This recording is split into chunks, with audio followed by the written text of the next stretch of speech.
모두가 잠든 새벽, 마을의 사랑방이 불탔습니다. 하지만 타버린 건 건물만이 아니었습니다. 끊어진 전화선, 바닥의 혈흔. 이것은 명백한 계획된 살인이었습니다. 그리고 유일한 목격자가 나타났습니다. 네가 죽였지. 바른 대로 말해. 하지만 경찰이 데려간 곳은 조사실이 아닌 여관방이었습니다. 그곳에서 지옥이 시작되었습니다. 안 했어요. 내가 안 죽였어요. 목격자를 범인으로 만들기 위한 4일간의 야만적인 폭벽. 살려달라는 비명은 여관 방음벽에 묻혔습니다. 진짜 악마들은 유유히 사라졌고 죄 없는 목격자의 인생만 산산조각 났습니다. 36년째 미제로 남은 그날의 진실. 서천 기동슈퍼 화재 사건. 지금 묻혀있던 진실을 파헤칩니다. 영상 시작 전 구독, 좋아요는 영상 제작에 큰 힘이 됩니다. 1991년 충청남도 서천의 한 작은 마을. 이곳에는 마을 사람들의 참새 방앗간이자 사랑방인 기동 슈퍼가 있었습니다. 인심 좋은 노부부가 운영하던 이곳은 언제나 사람들의 웃음소리로 북적이는 평화로운 곳이었습니다. 그날 밤이 오기 전까지는요. 5월 1일 새벽 2시경. 모두가 잠든 고요한 시골 마을을 깨운 건 미친 듯이 짖어대는 개 짖는 소리였습니다. 창문을 연 주민들의 눈에 들어온 것은 하늘까지 치솟은 붉은 불기둥이었습니다. 어이구, 저걸 어째? 안에 사람 있는 거 아니야? 물 좀 가져와, 빨리! 주민들이 달려나와 물을 뿌려보지만 이미 화마는 건물을 통째로 집어삼킨 들이었습니다. 나무로 지어진 낡은 슈퍼는 순식간에 잿더미로 변해가고 있었습니다. 날이 밝아서야 불길이 잡혔습니다. 수십 년간 마을을 지켜온 슈퍼는 형체도 없이 사라지고 앙상한 뼈대와 검은 재만 남았습니다. 그런데 이상한 점이 있었습니다. 불이 난 그 시간, 당연히 집안에 있어야 할 주인 할머니와 할아버지가 보이지 않는 것이었습니다. 단순 화재가 아닌 것 같습니다. 문이 밖에서 잠겨 있었던 것 같은데요. 단순한 실수로 인한 화재일까요? 아니면 누군가 고의로 지른 방화일까요? 잿더미 속에서 서서히 끔찍한 진실의 조각들이 드러나기 시작합니다. 불길이 꺼진 기동 슈퍼는 처참했습니다. 경찰은 처음엔 낡은 전선의 누전이나 실화 가능성을 의심했습니다. 하지만 잔해를 뒤지던 형사의 눈빛이 날카로워졌습니다. 반장님, 이거 누전이 아닌데요. 두꺼비 집이 멀쩡합니다. 문이 밖에서 잠겨 있습니다. 할머니가 안에 계셨다면 문을 안에서 잠갔겠죠. 새벽 2시, 할머니가 안에 있었다면 문은 안에서 잠겨 있어야 했습니다. 하지만 셔터는 내려져 있었고 문은 밖에서 잠겨 있었습니다. 누군가 밖으로 나갔다는 증거였습니다. 그때 결정적인 증거가 발견되었습니다. 전화기 연결선이었습니다. 불에 타서 끊어진 게 아니었습니다. 누군가 예리한 도구로 싹둑 자른 흔적. 이것은 외부와의 연락을 차단하려던 범인의 치밀한 계획이었습니다. 반장님, 여기 혈흔 반응 나옵니다. 양이 꽤 많습니다. 안방 쪽 바닥에서 다량의 혈흔이 발견되었습니다. 단순한 화재가 아니었습니다. 이곳은 불타기 전 이미 끔찍한 사륙의 현장이었습니다. 화재는 범행을 덮기 위한 가면이었습니다. 누군가 할머니를 해치고 증거를 없애기 위해 불을 지른 것입니다. 평화롭던 시골 마을은 순식간에 살인사건의 공포로 뒤덮였습니다. 범인은 과연 누구일까요? 그을린 벽에 남은 것은 단순한 핏자국이 아니었습니다. 사방으로 튀어나간 비산 혈흔. 그것은 할머니가 범인에게 저항하며 처절하게 사투를 벌였다는 소리 없는 비명이었습니다. 반장님, 부엌 칼이 없습니다. 범인이 가져간 것 같습니다. 혈흔의 양으로 보아 범인은 예리한 흉기를 사용했습니다. 하지만 현장 어디에서도 흉기는 발견되지 않았습니다. 놈은 할머니를 찌른 후 증거를 인멸하기 위해 칼을 들고 전화선을 자르고 불을 지른 뒤 사라진 것입니다. 가장 미스터리한 것은 시신이었습니다. 그 좁은 집이 전소될 정도로 불이 났지만 할머니의 유해는 쉽게 발견되지 않았습니다. 실제 사건에서는 시신을 못 찾아 미스터리가 되었지만 드라마적 허용으로 유해 일부가 발견되었다고 가정하거나 실종 상태를 강조할 수 있습니다. 마을에는 흉흉한 소문이 돌기 시작했습니다. 사람을 죽여서 어디다 묻어버린 거 아니여? 사건 당일 새벽 2시 30분경. 이 마을 토박이 박 씨는 밤낚시를 마치고 집으로 돌아오고 있었습니다. 그에게는 여느 때와 다름없는 평화로운 새벽 산책길이었습니다. 이 새벽에 슈퍼 앞에 웬 사람들이지? 동네 사람들은 아닌데? 인적 드문 시골 마을, 그것도 모두가 잠든 새벽 시간. 슈퍼 앞을 서성이는 낯선 남자 3명. 박 씨는 의아했지만 대수롭지 않게 생각하고 그들을 지나쳤습니다. 분명히 봤어요. 남자 셋이었고 한 명은 좀 덩치가 컸고. 며칠 뒤 화재가 살인사건이라는 소식을 들은 막 씨는 제 발로 경찰서를 찾아갔습니다. 범인을 잡는 데 도움이 되고 싶었던 순수한 정의감이었습니다. 경찰에게는 그야말로 가뭄의 단비 같은 존재였죠. 좋아. 목격자가 아주 구체적이야. 이놈들만 잡으면 사건 해결이다. 수사는 급물살을 타는 듯 했습니다. 박 씨의 진술은 구체적이었고 시간대도 범행 추정 시각과 정확히 일치했습니다. 이제 그 3명만 찾으면 되는 상황이었습니다. 근데 박 선생님, 새벽에 낚시하러 갔다는 걸 증명해 줄 사람이 있습니까? 하지만 며칠이 지나도 그 세 남자의 흔적은 나오지 않았습니다. 조급해진 경찰의 시선은 서서히 엉뚱한 곳을 향해 돌아가기 시작합니다. 바로 제보자인 박 씨에게로 말이죠. 쥐새끼 한 마리도 없습니다. 목격자가 말한 놈들, 이 지역에 없는 거 아닙니까? 며칠을 뒤져도 목격자가 말한 3 남자는 나오지 않았습니다. 수사는 제자리 걸음이었고 상부의 독촉은 날로 심해졌습니다. 경찰에게는 돌파구가 필요했습니다. 희생양이든 범인이든 말이죠. 근데 말이야, 이 사람 너무 자세하게 기억하지 않아? 새벽 2시 반에 안개 낀 날에 사람 얼굴을 어떻게 그렇게 잘 봐? 형사들의 의심은 이상한 곳에서 싹 텄습니다. 범인을 못 잡으니 범인을 본 사람을 의심하기 시작한 겁니다. 혹시 자기가 한 짓이라서 잘하는 거 아니야? 새벽에 혼자 낚시했다는 걸 누가 증명합니까? 증인 있어? 없잖아. 정말입니다. 낚시터에는 저 혼자밖에 없어서. 혼자 즐기던 밤낚시가 족쇄가 되었습니다. 그를 증명해 줄 사람은 아무도 없었고 경찰은 그 공백을 범행 시간으로 끼워 맞추기 시작했습니다. 반복되는 소환 조사. 형사들은 미세하게 달라지는 진술의 틈을 파고들었습니다. 당신 어제는 옷 색깔이 검은색이라며 오늘은 왜 곤색이라 그래? 거짓말하는 거지?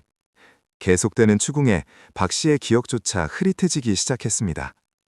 경찰이 원하는 대답이 나올 때까지 그들은 멈추지 않았습니다.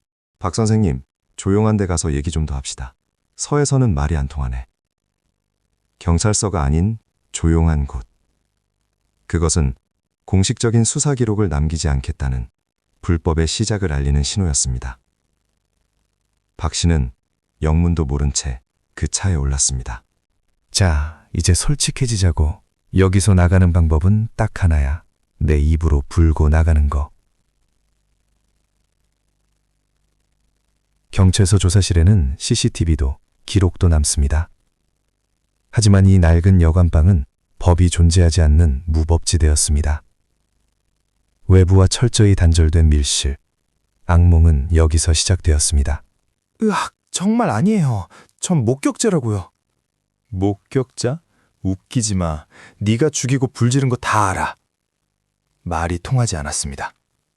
주먹과 발이 날아들 때마다 그는 자신이 왜 맞는지조차 모른 채 살려달라고 빌어야 했습니다. 구타로도 입을 열지 않자 그들은 더 잔인한 방법을 꺼내들었습니다. 바로 물이었습니다. 사람이 숨을 못 쉬면 어떻게 되는지 아나? 그것은 죽음보다 더한 공포, 질식의 고통을 주는 고문이었습니다. 할게요. 하라는 대로 다 할게요. 제발 그만하세요. 결국 인간의 한계가 무너졌습니다. 진실 따위는 중요하지 않았습니다. 당장 이 지옥 같은 고통을 멈추기 위해서라면 악마에게 영혼이라도 팔 수 있었습니다. 내가 죽였습니다. 내가 불을 질렀습니다. 형사들이 불러주는 대로 받아 적은 거짓 자백서. 그렇게 유일한 목격자는 하루아침에 희대의 살인마가 되었습니다.